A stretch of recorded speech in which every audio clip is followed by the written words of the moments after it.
বিদেশ সফর শেষে মঙ্গলবার মধ্যরাতে কলকাতায় ফিরেছেন তৃণমূল সাংসদ অভিষেক বন্দ্যোপাধ্যায়। তবে বিদেশ মন্ত্রী এস জয়শঙ্করের সঙ্গে প্রতিনিধি দলের সদস্যদের বৈঠক হওয়ার কথা থাকলেও সেই বৈঠকে উপস্থিত থাকতে পারবেন না বলে জানিয়েছেন তিনি।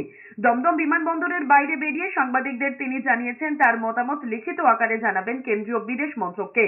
অপারেশন সিঁদুর এবং ভারত পাক সংঘর্ষের পর ভারতের অবস্থান বিশ্বব্যাপী পৌঁছে দিতে সর্বদলীয় প্রতিনিধি দলের 7টি দল বিভিন্ন দেশে সফর করেছে।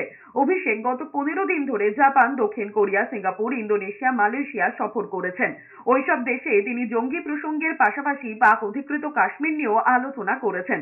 পাশাপাশি দেশের স্বার্থে শাসক বিরোধী সকলে ঐক্যবদ্ধ রয়েছে বলেও দাবি করেছেন তিনি।